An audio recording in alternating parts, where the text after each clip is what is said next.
Hello students, welcome to the Nan Sagar Career Care Cell. Today we have to study the chapters from your biology subject. As I have told you, biology is divided into three main branches. उसमें botany is there, zoology is there and microbiology is there. Already you have taken information about the botanical part and जैसे कि मैंने आपको कल भी बताया है, आपका जो जूलॉजी का पार्ट है वो मैं आपको पढ़ाने वाला हूँ. So let's start the zoological chapters from the biology subject.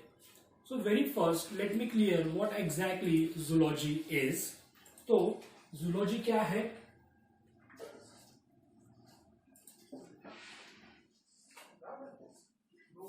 A branch of science, a branch of biology in which we have to study about the animals.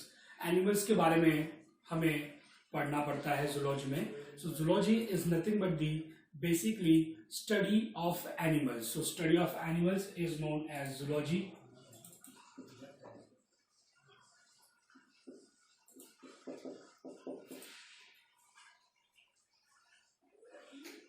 Now father of zoology, zoology के father कौन है? तो if you might have heard about the Aristotle. Aristotle is known as father of zoology. He is also considered as father of biology.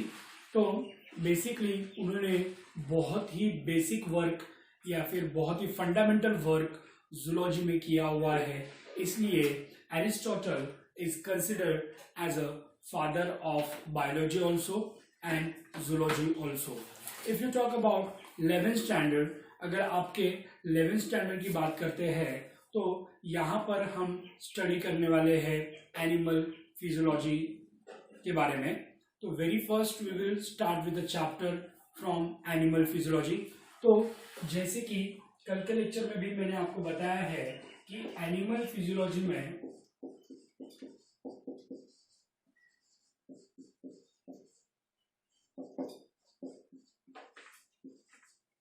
Animal physiology में आपका digestive system का chapter है, digestion absorption.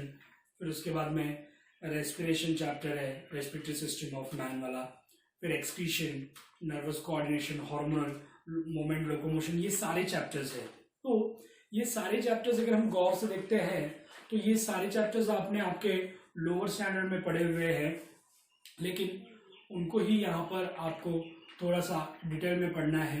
For example if you talk about the very first chapter of animal physiology, तो यहाँ पर first chapter है digestion and absorption. Digestion and absorption, तो यहाँ पर आपने लोअर स्टैंडर्ड में लाइफ प्रोसेसेस पढ़े हैं.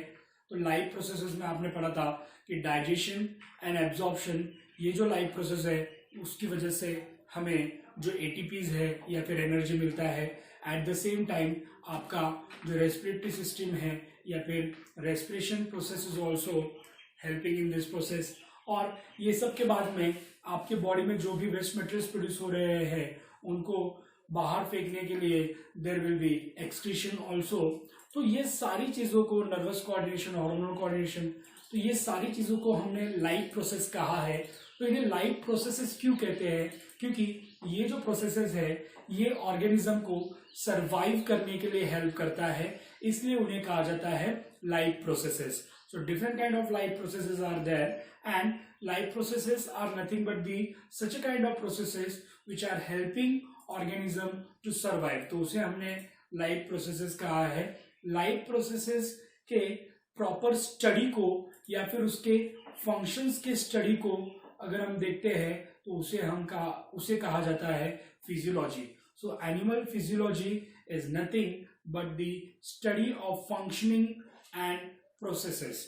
जो भी प्रोसेसेस है, लाइफ प्रोसेस है, उनका स्टडी, उनके फंक्शनिंग का स्टडी, ये सब जहां पर किया जाता है वो ब्रांच ऑफ बायोलॉजी को आप कहने वाले हो एनिमल फिजियोलॉजी. आपके medical point of view, future में भी जब आप मेडिकल फील्ड में जाओगे तो वहां पर आपका एक मेजर सब्जेक्ट रहने वाला है ह्यूमन फिजियोलॉजी. तो दैट्स वाई ये चैप्टर बहुत ही जरूरी है। आज हम जरा कॉन्सेंट्रेट करते हैं first chapter of animal physiology, that is digestion and absorption. So first chapter from this unit, digestion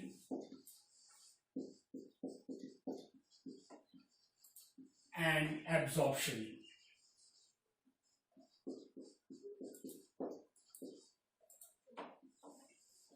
तो चैप्टर का नाम है डाइजेशन एंड एब्जॉर्प्शन, लेकिन यहां पर हम बात कर रहे हैं वेरी इंपॉर्टेंट लाइफ प्रोसेस की, और वो लाइफ प्रोसेस है न्यूट्रिशन। सो न्यूट्रिशन के बारे में लोअर स्टैंडर्ड में भी आपने पढ़ा हुआ है।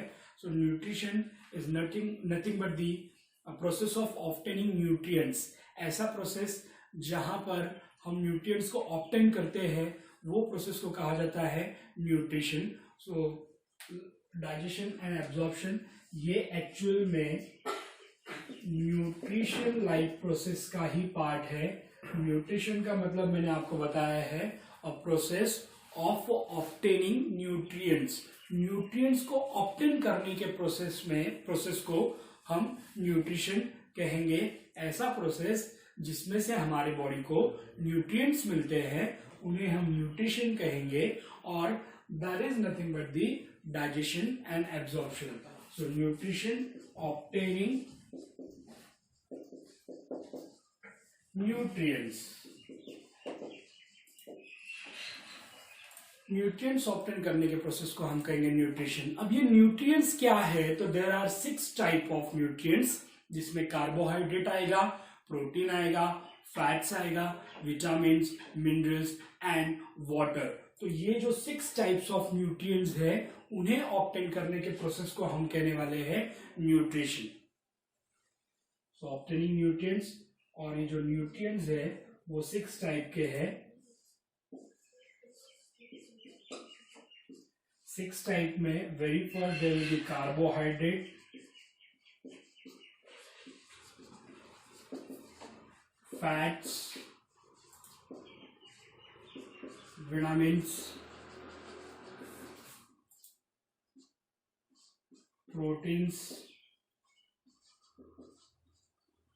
मिनरल्स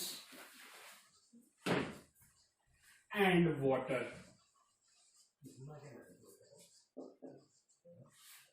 अब इसमें से कुछ जो न्यूट्रिएंट्स है वो हमारे बॉडी को एनर्जी प्रोवाइड करते हैं, और कुछ जो न्यूट्रिएंट्स है वो हमारे बॉडी को फंक्शनिंग में हेल्प करते हैं। अगर हम बात करते हैं कार्बोहाइड्रेट की तो वो हमारे बॉडी को एनर्जी प्रोवाइड करेगा। अगर हम बात करते हैं फैट्स की तो वो भी हमारे बॉडी को एनर्जी प्रोवाइड करेगा। लेकिन अगर हम बात करते हैं प्रोटीन्स की तो वो हमारे बॉडी को बिल्डअप करने के लिए हेल्प करेगा। मतलब वो हमारे बॉडी के प्रॉपर डेवलपमेंट के लिए, हमारे बॉडी को प्रॉपरली बिल्डअप करने के लिए हेल्प करेगा। इसलिए अगर आप देखोगे तो जो बॉडी बिल्डर्स होते हैं वो मोस्टली प्रोटीन्स कंज्यूम करते हैं rather than carbohydrate and fats. Carbohydrate और फैट से वो थोड़ा परहेज करते हैं, या फिर कार्बोहाइड्रेट्स और फैट्स को थोड़ा कम कंज्यूम करते हैं, लेकिन उनके डाइट में प्रोटीन का जो क्वांटिटी है वो ज़्यादा होता है। और वो ज़्यादा होने का रीज़न क्या है, क्योंकि प्रोटीन जो है वो आपके बॉडी को बिल्डअप करने में हेल्प करता है। लेकिन वही अगर हम बात करते हैं कार्बोहाइड्रेट्स एंड फैट्स की तो वो आपके बॉडी को एनर्जी प्रोवाइड करने का काम करेगा। देन जो भी हमारे बॉडी के फंक्शंस है वो स्मूथली हो जाए, वो प्रॉपरली हो जाए, इसलिए वहां पर मिनरल्स रहेंगे, वहां पर विटामिन रहेगा, और ये सब के लिए एक सॉल्वेंट का काम जो करने वाला है वो करने वाला है water. So 6 type of nutrients are there, और ये 6 टाइप ऑफ न्यूट्रिएंट्स को ऑब्टेन करने का जो प्रोसेस है उसे हम कहेंगे nutrition. So nutrition is nothing but the process of obtaining nutrients and 6 type of nutrients, that's it. अब उसके बाद में हमें देखना है टाइप्स ऑफ न्यूट्रिशन। तो न्यूट्रिशन के डेफिनेशन में हमने देखा कि process of obtaining nutrients, nutrients को ऑब्टेन तो किया जा रहा है, लेकिन हर एक ऑर्गेनिज्म का जो न्यूट्रिएंट्स ऑब्टेन करने का प्रोसेस है, जो न्यूट्रिएंट्स ऑब्टेन करने का तरीका है वो एक जैसा नहीं है। कोई खुद के न्यूट्रिएंट्स खुद बना सकता है, कोई न्यूट्रिएंट्स के लिए दूसरों के ऊपर डिपेंड होता है। तो on the basis of that nutrition can be of two types, autotrophic mode of nutrition and heterotrophic mode of nutrition. Autotrophic का मतलब होता है कि ये खुद का फूड खुद ही बनाने वाले हैं, खुद ही न्यूट्रिएंट्स ऑब्टेन करने वाले हैं. For example green plants, photosynthesis से वो खुद का फूड खुद बना रहे हैं, तो वो एग्जांपल हो गया ऑटोट्रोपिक मोड ऑफ न्यूट्रिशन का. और अगर हम बात करते हैं ह्यूमन बीइंग की, तो ह्यूमन बीइंग का जो न्यूट्रिशन है वो है हेटरोट्रोपिक, क्योंकि वो खुद का खाना खुद नहीं बना सकता. That is depend on other organism. तो on the basis of how organism is obtaining nutrients, तो तीन प्रकार होते हैं. पहला प्रकार होता है ऑटोट्रोपिक, सेकेंड होता है हेटरोट्रोपिक, और थर्ड होता है मिक्सोट्रोपिक. ऑटोट्रोपिक मतलब खुद का खाना खुद बनाएंगे, हेटरोट्रोपिक मतलब दूसरे ऑर्गेनिज्म के ऊपर डिपेंड है फूड के लिए. अभी मिक्सोट्रोपिक क्या है? मिक्सोट्रोपिक आपने पहले नहीं पढ़ा होगा, ऑटोट्रोपिक पढ़ा है और हेटरोट्रोपिक भी पढ़ा है. तो ये मिक्सोट्रोपिक मोड ऑफ न्यूट्रिशन क्या है? तो यहां पर अगर फेवरेबल कंडीशन है तो ऑर्गेनिज्म ऑटोट्रोपिक के जैसे बिहेव करता है, लेकिन अगर कंडीशंस अनफेवरेबल है तो वो हेटरोट्रोपिक के जैसा बिहेव करेगा. इसका बेस्ट एग्जांपल है Euglena. Euglena is a link between plants and animals. और क्यों? क्योंकि जब फेवरेबल कंडीशन है तो यूग्लिना फोटोसिंथेसिस परफॉर्म करता है, मतलब it behaves like autotrophic organism. और जब अनफेवरेबल कंडीशन है तो यही यूग्लिना हेटरोट्रोपिक के जैसे काम करता है, मतलब दूसरे से फूड को ऑब्टेन करता है. सो इस प्रकार से जो यूग्लिना है वो एग्जाम्पल बन जाता है मिक्सोट्रोपिक का. So basically nutrition can be of three types. Very first autotrophic, then there will be heterotrophic and then mixotrophic. अगर हम बात करते हैं ह्यूमन बीइंग्स की, तो ह्यूमन बीइंग का जो न्यूट्रिशन है वो है हेटरोट्रोपिक. और हेटरोट्रोपिक में भी आपने लोअर स्टैंडर्ड को अगर आप रिवाइज करके देखोगे, लोअर स्टैंडर्ड का इंफॉर्मेशन अगर आप रिकॉल करके देखोगे तो आपको याद आएगा कि हेटरोट्रोपिक मोड ऑफ न्यूट्रिशन भी 4 टाइप्स का होता है. वहां पर आपने होलोजोइक पढ़ा होगा, वहां पर आपने सैप्रोफाइटिक पढ़ा होगा, वहां पर आपने पैरासाइटिक पढ़ा होगा, सिम्बायोटिक पढ़ा होगा. तो ये 3 से 4 टाइप जो होते हैं, उसमें से अगर हम बात करते हैं ह्यूमन बीइंग की, तो ह्यूमन बीइंग हेटरोट्रोपिक है और उसमें भी है होलोजोइक. तो होलोजोइक क्या होता है और बाकी की जो टाइप्स क्या होते हैं वो हम देखते हैं इन नेक्स्ट वीडियो.